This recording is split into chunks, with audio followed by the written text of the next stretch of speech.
से आप सब आशा करते होंगे आप बिल्कुल ठीक हैं। आज का जो मैं वीडियो रहने वाला है इसमें हम पढ़ेंगे MCQ क्वेश्चन के बारे में।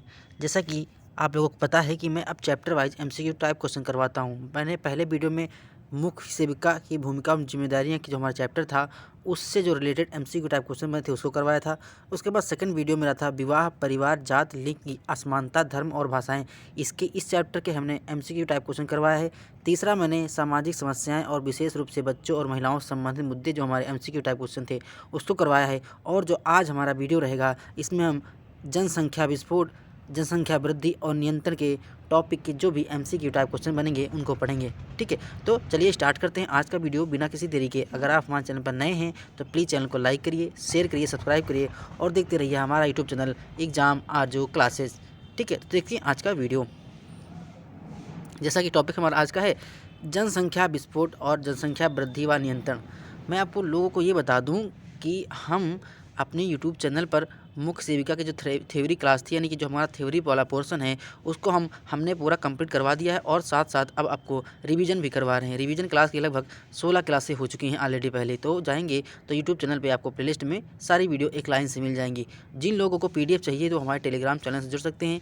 वीडियो के डिस्क्रिप्शन बॉक्स में टेलीग्राम चैनल का लिंक है, आप उस पर क्लिक करके सीधा हमारे टेलीग्राम चैनल से जुड़ सकते हैं और वहाँ पर आपको PDF मिल जाएंगी। PDF को आप प्रिंट आउट करके निकलवा भी सकते हैं। तो चलिए देखते हैं आज का पहला क्वेश्चन क्या है जो आपकी स्क्रीन पे दिख रहा है। ऑप्शन नंबर यहाँ पर क्वेश्चन नंबर 1 है, 1943 में जनसंख्या नियंत्रण के लिए एक कमेटी गठित की गई जिसने आत्मनियंत्रण के तरीके की निंदा की और यह परिवारों की संकल्पित परिसीमन का समर्थन किया। वह कमेटी थी, तो वह जो हमारी कमेटी थी वो हमारी यहाँ पर बताया 1943 में जो कमेटी आई थी वो हमारी कौन सी थी? ऑप्शन नंबर ए, भोर committee. Option number A is the right answer, भोर कमेटी आई थी। नेक्स्ट क्वेश्चन है, भारत में परिवार नियोजन कार्यक्रम कब अपनाया गया? ये क्वेश्चन मैंने कितनी बार करवाया है कि भारत में परिवार नियोजन कब स्टार्ट हुआ था। परिवार नियोजन जो हमारा प्रोग्राम था वो कब स्टार्ट हुआ था? ये हमारा 1952 में स्टार्ट किया। कब होता है? 1952 में स्टार्ट हुआ था। मैं आपको और एक इस क्वेश्चन का एक और आपको क्लू बता दूं कि यह कार्यक्रम लागू करने वाला भारत विश्व का प्रथम राष्ट्र था।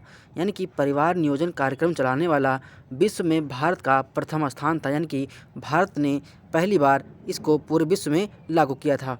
तो परिवार नियोजन को कार्यक्रम को लागू करने वाला भारत विश्व में पहले स्थान पर था, पहले प्रथम राष्ट्र था। तो ये 1952 में स्टार्ट हुआ था। इस क्वेश्चन का मैक्सिमम लोग आंसर जानते ही होंगे। नेक्स्ट क्वेश्चन क्या है, medical termination of pregnancy act कब पारित हुआ? Medical termination of pregnancy act जो हमारा आया था तो ये ऑप्शन नंबर सी 1971 में आया था। कब आया था? 1971, जब हमारा भारत और पाकिस्तान का युद्ध हुआ था। समझ लीजिए, आप लिंक कर लिए कि उसी साल हमारा medical termination of pregnancy act आया था 1971 में। तो ऑप्शन नंबर सी हमारा करेक्ट हो जाएगा। नेक्स्ट क्वेश्चन क्या है, परिवार नियोजन कार्यक्रम हमारे देश में पूर्ण रूप से असफल हो गया और उसकी सफलता के लिए एक बिल्कुल नए उपागम की आवश्यकता है। यह किसने कहा था? तो यह स्टेटमेंट किसने दिया था? मैं आपसे गुजारिश करता हूं कि जितने भी आपको स्टेटमेंट दिखले हैं, कल एक लोग हमसे बातचीत कर रहे थे व्हाट्सएप पे, उन्होंने SMS किया था कि सर ये बताइए कि हमको स्टेटमेंट याद नहीं होता। तो मैं ये बताऊँ, आपका एग्ज़ाम अभी डेट नहीं आया है, ठीक है? तो मैक्सिमम अगर आपके इस सिलेबस में 50 स्टेटमेंट देखो पैनिक होने की ज़रूरत नहीं है। आपके सिलेबस में लगभग मान लो हम एक अंदाज़ा लगा रहे हैं 50 स्टेटमेंट होंगे, सोशोलॉजी के मिला के लगभग 50 स्टेटमेंट होंगे। तो अभी एग्ज़ाम डेट नहीं आया है, जल्दबाजी मत कीजिए, पैनिक मत होइए, टेंशन मत लीजिए। आप कसम खा लीजिए कि हम 2 स्टेटमेंट केवल एक दिन में याद करेंगे। कितने? 2 स्टेटमेंट केवल एक दिन में याद करेंगे। तो आपके पास मान लो अभी 1 महीने 1.5 महीने जो भी समय है, तो अगर 30 दिन में अगर 2 स्टेटमेंट रोज़ याद करेंगे तो 30 दिन में लगभग 60 स्टेटमेंट याद कर ले जाएंगे। ठीक है, तो ये आपके लिए कोई पहाड़ जैसा नहीं है। जब चीज़ें को आप एक अच्छे वे में याद करेंगे तभी याद होगा। लेकिन आप चीज़ों को जब बर्डन मांगेंगे, आपको लगेगा ये टॉर्चर हो रहा है, बर्डन हो रहा है हमारे लिए, तो आपको बुरा लगेगा। ठीक है, इसलिए आप चीज़ों को आसानी वे में याद करिए, हर चीज़ का एक क्रमबद्ध तरीका बनाइए उसके बाद। ठीक है, ऐसे नहीं है कि हम लोग पैनिक हो जाए, सर हमको याद नहीं होता। याद जो आपके साथ हो रहा है वही, जितने लोग भी मुख्य सेविका का फॉर्म भरें सबके साथ वही कंडीशन है। इसलिए सबके साथ कंडीशन है, तो आप ऐसी कंडीशन से आप कैसे फेस होते हैं ये चीज़ डिपेंड करती है। ठीक है, कसम खा लीजिए कि हम 2 स्टेटमेंट केवल याद करेंगे, इससे ज़्यादा स्टेटमेंट याद ही नहीं करेंगे। तो आप अगर 30 दिन में 2-2 याद करेंगे तो 60 स्टेटमेंट हो जाएंगे। अगर आप 60 स्टेटमेंट याद कर लेंगे तो आपका एग्ज़ाम क्रैक हो जाएगा, ये आपसे गारंटी है। ठीक है, चीज़ें कठिन नहीं है, आपको केवल सिर्फ रिवीजन और रिवीजन करना है, चीज़ें आसान लगेंगी ऑटोमेटिक। ठीक है, अब देखिए ये स्टेटमेंट किसका है। परिवार नियोजन कार्यक्रम हमारे देश में पूर्ण रूप से असफल हो गया और उसकी सफलता के लिए एक बिल्कुल नए उपागम की आवश्यकता है। यह किसने कहा था, यानी कि यह स्टेटमेंट किसने दिया था, तो ये हमारे स्टेटमेंट ऑप्शन नंबर बी आशीष बोस साहब थे। ये हमारे स्टेटमेंट दिए थे आशीष बोस साहब। ये हमारा आज पहली बार हम इस स्टेटमेंट, क्योंकि ये स्टेटमेंट आज हमको पहली बार नया स्टेटमेंट देखने को मिला है। अब तक हम जितने भी मुख्य सेवका का मॉक टेस्ट करवाए हैं, प्रैक्टिस सेट करवाए हैं, उसमें पहली बार हमको आज ये स्टेटमेंट मिला है, यानी कि ये नया क्वेश्चन है। तो ऑप्शन नंबर 20 का करेक्ट हो जाएगा। नेक्स्ट क्वेश्चन क्या है, परिवार नियोजन कार्यक्रम का लक्ष्य क्या है। परिवार नियोजन अच्छा कार्यक्रम होता क्या है। परिवार नियोजन यह कार्यक्रम होता है कि जैसे हमारे पूरे विश्व में, मान लीजिए जैसे पूरे विश्व की बात ना करते हुए हम भारत की बात कर रहे हैं, परिवार नियोजन का ये मोटो होता है कि हम ऐसी क्या पॉलिसी लाएं जिससे हमारी जनसंख्या जो है कंट्रोल रहे, जनसंख्या में कोई विस्फोट न होने पाए, जनसंख्या कंट्रोल रहे, कोई भी जनसंख्या वृद्धि न हो, वही हमारा परिवार नियोजन होता है। तमाम प्रकार के परिवार नियोजन कार्यक्रम चलाए जाते हैं, परिवार नियोजन साधन भी होते हैं। ठीक है, ऐसे आप जो आंगनबाड़ी कार्यकर्ता होती हो, परिवार नियोजन के हानि और लाभ लोगों को बताते हैं। ठीक है, जनसंख्या को कम करने के उपाय भी बताते हैं। तो ये सब परिवार नियोजन का हिस्सा होते हैं और इसमें कहा गया परिवार नियोजन कार्यक्रम का लक्ष्य है, क्या है, जनसंख्या को कम करना। ठीक है, जनसंख्या को बढ़ाना, अनुकूलतम जनसंख्या को बनाए रखना और मृत्यु दर को बढ़ना। यानी अब यहाँ पर आपको लग रहा होगा कि जनसंख्या को कम करना भी परिवार नियोजन का लक्ष्य होता है, जनसंख्या को बढ़ाना ये तो होता ही नहीं है, अनुकूलतम जनसंख्या को बनाए रखना ये भी हो सकता है, मृत्यु दर को बढ़ाना ये भी तो गलत हो सकता है। देखो आपको यहाँ कुछ लोगों को आंसर लग रहा होगा कि ऑप्शन नंबर ए सही होगा, लेकिन परिवार नियोजन का जो मोटो था हमारा वो था अनुकूलतम जनसंख्या को बढ़ाए रखना, यानी कि ऑप्शन नंबर सी सही हो जाएगा। हमको ऐसी जनसंख्या बढ़ाना है कि ना तो उसमें वृद्धि हो ना कमी हो। ठीक, अनुकूल हो। अनुकूल क्या होता है, अनुकूल ये वर्ड होता है जो हमारे लिए सही हो, लायक हो, जो समाज के लिए अच्छा हो, वही हमारा अनुकूल होता है। प्रतिकूल मतलब हमारे विरोध में है। अनुकूलतम जनसंख्या को बनाए रखना हमारा परिवार नियोजन कार्यक्रम जो था उसका मोटो था। ठीक है, अनुकूलतम, ऑप्शन नंबर सी हमारा सही हो जाएगा। नेक्स्ट है, भारत में अनियंत्रित जनसंख्या वृद्धि के लिए उत्तरदायी कारक क्या है। यानी भारत में जो बहुत तेज़ी से जनसंख्या बढ़ रही है, अनियंत्रित मतलब जिस पर कोई लगाम ही नहीं है, उसके लिए उत्तरदायी कारक कौन है। ऑप्शन नंबर ए बाल विवाह, बी हमारा विवाह की अनिवार्यता, सी है पुत्र प्राप्ति को अधिक महत्व देना, एंड डी हमारा सभी। तो मैं आपको बता दूं कि भारत में अनियंत्रित जनसंख्या यानी कि बहुत तीव्र गति से बढ़ती है, तो उसका एक कारण होता है कि छोटी उम्र में लड़कियों की शादी कर दी थी, एक फैक्टर। विवाह की अनिवार्यता यानी कि शादी करना सबको अनिवार्य ऐसा माना जाता है। और तीसरा है हमारा पुत्र प्राप्ति को अधिक महत्व, यानी कि कहते हैं लगातार अगर किसी फैमिली में 3 बार लड़की हो गई तो सोचते हैं कि हम चौथी बार ट्राई करें, हो सकता है लड़का हो जाए। तो लड़के की चाह में भी जनसंख्या बढ़ जाती है। ठीक है, गांव समाज में एक मैं आपको एक एग्जाम्पल तौर बता दूं, अगर लगातार 4-5 लड़कियां हो जाती हैं तो उसके पेरेंट्स सोचते हैं कि हम अगली बार ट्राई करते हैं कि अब तक लड़का हो जाए। तो पुत्र की चाह में भी जनसंख्या बढ़ जाती है। तो यहाँ पर आपको ऑप्शन नंबर डी यानी कि ये सभी आपको देखने को मिलेंगे। तो ऑप्शन नंबर डी हमारा सही हो जाएगा। नेक्स्ट क्वेश्चन क्या है, निम्नलिखित आयु श्रेणियों में से कौन महिलाओं की प्रजनन आयु वर्ग के रूप में मान्य है। निम्नलिखित आयु श्रेणियों में से कौन महिलाओं की प्रजनन आयु वर्ग के रूप में मान्य है। आयु वर्ग यानी पूछा है प्रजनन के रूप में आयु वर्ग, तो यहाँ पर जो राइट आंसर होगा वो ऑप्शन नंबर हमारा सी 15 से 49 वर्ष हो जाएगा। अब कुछ लोग को लग रहा होगा सिर्फ 18 से 49 क्यों नहीं होगा, क्योंकि मैं आपको बता दूँ पहले आज के लगभग 50-60 या 100 साल पहले लड़की की जो उम्र होती शादी की वो लगभग 12-13 साल की उम्र में कर दी जाती थी, और लगभग लड़की आते आते वो लगभग 15-16-17 तक वो प्रेग्नेंट हो जाती थी। मतलब हम आपको बता रहे हैं, कोई समझाने का तरीका बता रहे हैं। ठीक है, तो कुछ लोगों को लग रहा होगा कि इस क्वेश्चन का आंसर 18 से 49 होना चाहिए, लेकिन मैं क्या बता दूँ, इस महिलाओं की प्रजनन आयु वर्ग है, यानी कि पहले ज़माने में लड़कियों की शादी बहुत ही कम एज में हो जाती थी, लगभग 12-13 साल की 14 साल की उम्र में हो जाती थी। तो अकॉर्डिंग तो समझ लीजिए कि पुरानी विधा के अनुसार आप कह सकते हैं कि इसका राइट आंसर 15 से 49 हो जाएगा, क्योंकि अगर मान लो 13 साल की लड़की की उम्र में शादी हो गई तो लगभग 15 साल तक वो बच्चे पैदा करने की अंदर क्षमता हो सकती है। ठीक है, तो यहाँ पर ऑप्शन नंबर सी हो जाएगा सही। लेकिन कुछ लोगों को लग रहा होगा ऑप्शन नंबर बी होगा, ये गलत नहीं है, यहाँ पर सी 15 से 49 हो जाएगा। ठीक है, 15 से 49 आयु की वर्ग में होता है, तो राइट आंसर इसका सी ऑप्शन हो जाएगा।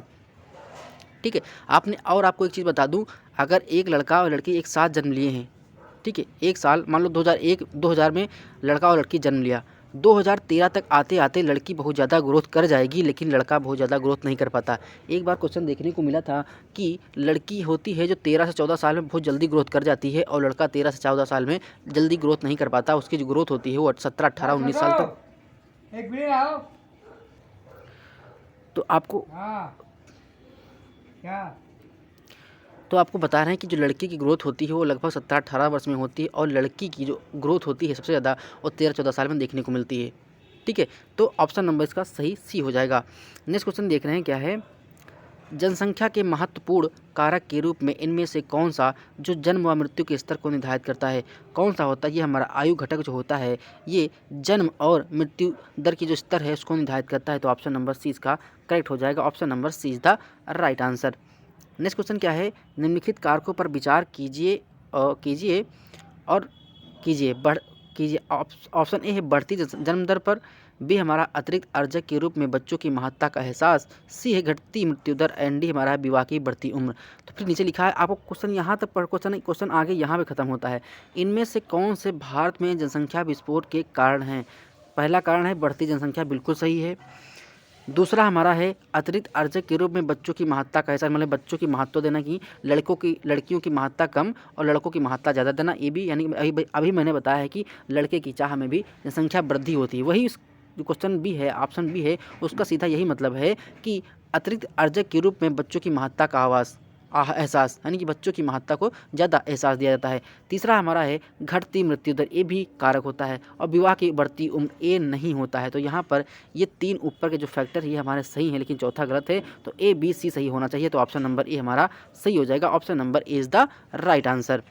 नेक्स्ट क्वेश्चन है जनसंख्या वृद्धि का कौन सा कारण नहीं है? ऑप्शन नंबर ए है विवाह की निम्न आयु, बी है उच्च अशिक्षितता, सी हमारा परिवार नियोजन के प्रति धार्मिक मनोवृत्ति, एंड डी हमारा है व्यावसायिक शिक्षा। तो यहाँ पर जनसंख्या वृद्धि का कौन सा कारण नहीं है? विवाह की निम्न आयु बिल्कुल सही है। उच्च अशिक्षितता यानी कि लोग जो कम पढ़े लिखे होते हैं वो जनसंख्या वृद्धि के लाभ हानि नहीं जान पाते हैं। तो क्या है, एक प्रकार के जो अशिक्षित है ये भी हमारा जनसंख्या वृद्धि का एक कारण माना जाता है। तीसरा हमारा है परिवार नियोजन के प्रति धार्मिक मनोवृत्ति।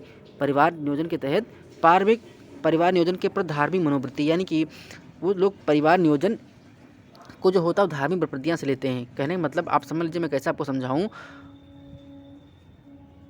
कभी कभी ऐसा होता है, अगर कोई पेरेंट्स हो, उनके लगातार 3-4 बच्चे हो जाएं, तो उनसे कहिए कि आप जनसंख्या का कंट्रोल करो, तो कहेंगे क्या करें, भगवान की देन है, अल्लाह की देन है, खुदा की देन है।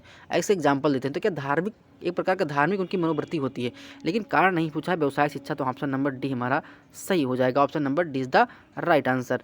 नेक्स्ट है एक औसत व्यक्ति जितने साल जीवित रहने की प्रत्याशा कर सकता है उसे क्या कहा जाता है?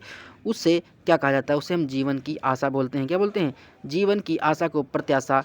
एक औसत व्यक्ति जितने साल जीवित रहने की प्रत्याशा कर सकता है उसे हम जीवन की आशा कहते हैं। तो ऑप्शन नंबर ए हमारा सही हो जाएगा। Option number C is the right answer. Next question है जनसंख्या विश्लेषण में निम्न में से कौन सी अवधारणा अधिक महत्वपूर्ण नहीं है? पूछा है, क्वेश्चन पूरा पढ़ना है। ऑप्शन नंबर ए है जन्म दर, ए है बिल्कुल है। बी हमारा है मृत्यु दर, ए भी सही है। सी हमारा जन क्षमता, बिल्कुल सही है। अच्छा, जनसंख्या विश्लेषण क्या मतलब है? जनसंख्या विश्लेषण ये मतलब है कि हम देख रहे हैं कि जनसंख्या पर क्या प्रभाव डाल रहा है, जनसंख्या वृद्धि पे क्या प्रभाव डाल रहा है। अगर जन्म दर ज़्यादा है तो जनसंख्या बढ़ जाएगी, अगर जन्म दर कम है तो जनसंख्या घट जाएगी। दूसरा वही हमारा मृत्यु दर अगर अधिक है तो जनसंख्या घट जाएगी, अगर मृत्यु दर कम है तो जनसंख्या कम हो जाएगी। तीसरा हमारा जन क्षमता, यानी जन क्षमता देखेंगे कि लोगों में जन क्षमता का स्तर क्या है। तो ये हमारे जनसंख्या विश्लेषण के कुछ कारक होते हैं जो बहुत महत्वपूर्ण हैं, लेकिन यहाँ पर पूछा गया नहीं है। तो हमारा ऑप्शन नंबर डी हो जाएगा। ये पारिस्थितिकी जो दर होती है ये नहीं होती है। तो ऑप्शन नंबर डी इसका सही हो जाएगा। Option number D is the right answer. ये हमारा नहीं है। बाकी ये 3 फैक्टर जो होते हैं जो जनसंख्या को विश्लेषित करते हैं या उनका विश्लेषण करते हैं। नेक्स्ट क्वेश्चन क्या है, जनसंख्या ज्यामिति अनुपात में बढ़ती है, जीवन के साधन घटती अनुपात में बढ़ते हैं, ऐसा किसने कहा था? ये आज हमको फिर नया स्टेटमेंट देखने को मिल रहा है, नया कथन देखने को मिल रहा है। तो जनसंख्या ज्यामिति अनुपात में बढ़ती है, जीवन के साधन गणितीय अनुपात में बढ़ते हैं, ऐसा किसने कहा था? तो ये हमारे ऑप्शन नंबर ए मालथा साहब ने कहा था। कहीं भी आपको अगर जनसंख्या से रिलेटेड, अगर जनसंख्या वृद्धि या विस्फोट से रिलेटेड कोई क्वेश्चन देखने को मिले तो आप उसको वहाँ पर माल्थस आंसर कर दीजिएगा, क्योंकि माल्थस ने जनसंख्या वृद्धि, कंट्रोल और विस्फोट के बारे में अच्छे से बताया था। तो ऑप्शन नंबर यहाँ पर ए हो जाएगा। माल्थस साहब ने ये अपना स्टेटमेंट दिया था। जहाँ पर आप स्टेटमेंट लिख रहे हैं वहीं पर इस स्टेटमेंट को फिर से लिख लीजिए और याद कर लीजिए। नेक्स्ट क्वेश्चन क्या है, निम्नलिखित में से कौन से अर्थशास्त्री ने प्रमुख रूप से जनसंख्या अध्ययन पर रुचि दिखाई थी? जनसंख्या अध्ययन पर रुचि दिखाई थी। ए है मार्क्स साहब ने, बी हमारा वेबर, सी हमारा रिकार्डो एंड डी हमारा है माल्थस साहब ने। तो यहाँ पे जो राइट आंसर होगा वो ऑप्शन नंबर डी हो जाएगा। मैंने बताया कि जहाँ पर अधिकतर आपने देखा होगा जनसंख्या की बात आएगी तो ऑप्शन नंबर डी आप माल्थस मार दीजिएगा। क्या माल्थस साहब ने थे ये जनसंख्या वृद्धि का क्या किए थे, विश्लेषण किए थे। जनसंख्या वृद्धि, विस्फोट और कारक निवारक सबके बारे में माल्थस साहब ने अच्छे से डिस्कस किया था। तो कहीं अगर आपको अगर क्वेश्चन आता तो ठीक है, अगर नहीं आ रहा है तो आप 50-50 खेल लीजिए। कहने का मतलब है आप वहाँ पर माल्थस साहब कहीं कर दिए हैं तो ऑप्शन में सही कर लीजिएगा। आपको हम ये बता रहे हैं। नेक्स्ट क्वेश्चन क्या है, जनसंख्या का अध्ययन करने के लिए सामाजिक केशिका की अवधारणा का उपयोग किसने किया था? तो ये हमारे ऑप्शन नंबर बी हो जाएगा। ए ड्यूमा साहब ने। किसने? ए ड्यूमा साहब ने किया था। तो ऑप्शन नंबर बी हमारा सही हो जाएगा। अच्छा, कुछ लोग सोच रहे हैं कमेंट करते सर एग्ज़ाम कब होगा। मैं आपको बता दूं, अभी हमने RTI यूपी SSC को डाला था कि सर ये बताइए कि मुख्य सेविका के टोटल फॉर्म कितने भरे थे। वहाँ से उनका कोई रिप्लाई नहीं आया है, मेरे RTI का कोई रिप्लाई नहीं आया है। जब तक हम कोई सबूत के तौर पर आपको दिखा कर ये नहीं बताएंगे कि हाँ एग्ज़ाम डेट कब होगा, कितने लोग शॉर्टलिस्ट होंगे, कितने फॉर्म पड़े हैं, ऐसे अफवाहों से बचें। आप अपनी लगातार तैयारी करते रहें, ठीक है। तमाम यूट्यूब चैनल आपको मिल जाएंगे तो व्यू के चक्कर में आपको बताएंगे आज इतने फॉर्म पड़े हैं, ठीक है, इतने फॉर्म पड़े हैं, इतने 15 तारीख को शॉर्ट लिस्ट होगा। कल हम एक चैनल को देख रहे थे, वो बता रहे थे कि 15 तारीख को शॉर्ट लिस्ट हो जाएगा। ऐसे कैसे आप कह सकते हैं? केवल आप पूर्वानुमान लगा सकते हैं कि 15 को होगा, 20 को होगा, 25 को हो जाएगा, अगले साल होगा। आप कुछ नहीं कह सकते। ये आयोग है, आयोग की बातें कोई नहीं जान सकता। केवल अगर आप RTI डालते हैं, अगर RTI का वहाँ से रिप्लाई आता है तभी आप जान पाएंगे कि एक्चुअली में बात क्या है, ठीक है। ऐसे आप हवा में बात नहीं कर सकते, इसलिए आप अपनी तैयारी जारी रखिए। जैसे एग्ज़ाम डेट आती है मैं आपको सबसे पहले अपडेट करूँगा और कब कितने लोग शॉर्ट लिस्ट सारी बातें बताऊँगा, ठीक। इसलिए आप अफवाहों से बचें और जो है वो करते रहें, ठीक है। तो यहाँ पर जो राइट आंसर होगा वो ऑप्शन नंबर बी हमारा सही हो जाएगा। Option number B is the right answer. Next question क्या है, जनसंख्या वृद्धि पर माल्थस ने सकारात्मक नियंत्रण के रूप में किसकी पहचान की थी? किसकी पहचान की थी? तो यहाँ पर जो राइट आंसर हो जाएगा वो ब्रह्मचर्य की भी पहचान की थी, हिंसा की विधि, महामारी और ऑप्शन नंबर डी यहाँ पर हो जाएगा उपयुक्त सभी। Option number D is the right answer. Next question क्या है, माल्थस के अनुसार जनसंख्या आधिक्य के नियंत्रण में अकाल एक उदाहरण प्रस्तुत करता है। किसका करता है? ऑप्शन नंबर ए है निरोधक रोकथाम का, बी हमारा है नकारात्मक रोकथाम का, सी हमारा सकारात्मक रोकथाम का एंड डी हमारा है अस्वस्थ रोकथाम का। तो यहाँ पर जो राइट आंसर होगा वो ऑप्शन नंबर ए हो जाएगा, निरोधक रोकथाम का। माल्थस के अनुसार जनसंख्या आधिक्य के नियंत्रण में अकाल निरोधक रोकथाम का एक उदाहरण प्रस्तुत करते थे। तो यहाँ पर ऑप्शन नंबर ए हो जाएगा, निरोधक रोकथाम का। Option number is the right answer. Next question क्या है, आप जनसंख्या का ध्यान रखें और जनसंख्या अपनी स्वयं देखभाल करेगी। यह नारा विश्व जनसंख्या सम्मेलन में दिया गया था, जो आयोजित किया गया था, यानी कि ये विश्व जनसंख्या सम्मेलन हुआ था और उस सम्मेलन में एक नारा दिया गया था कि आप जनसंख्या का ध्यान रखेंगे तो जनसंख्या आपका स्वयं देखभाल रखेगी। तो ये हमारी कहाँ पर हुई थी? तो ये हमारी 1994 ईस्वी में। कब? 1994 ईस्वी में विश्व जनसंख्या एक सम्मेलन हुआ था मिस्र की राजधानी काहिरा में। जो काहिरा ये हमारी इजिप्ट की राजधानी मिस्र, यानी मिस्र की राजधानी जो काहिरा है, वहाँ पर 1994 ईस्वी में विश्व जनसंख्या सम्मेलन था और उस सम्मेलन में एक नारा दिया गया था कि आप जनसंख्या का ध्यान रखें और जनसंख्या आपका स्वयं ध्यान रखेगी। तो वहाँ पर इस स्लोगन का, यानी इस नारा दिया गया था 1994 में मिस्र की राजधानी काहिरा में विश्व जनसंख्या सम्मेलन में यह नारा दिया गया था। तो आप इसका आंसर नंबर डी टिक कर दीजिएगा। तो अगर आपको वीडियो अच्छी लगती है तो प्लीज़ वीडियो को लाइक करिए, शेयर करिए, सब्सक्राइब करिए और देखते रहिए हमारा यूट्यूब चैनल एग्जाम आरजू क्लासेज। मिलते हैं नेक्स्ट वीडियो के साथ। आपका दिन शुभ हो, मंगलमय हो और अपनी तैयारी ज़बरदस्त रखें। धन्यवाद, शुक्रिया।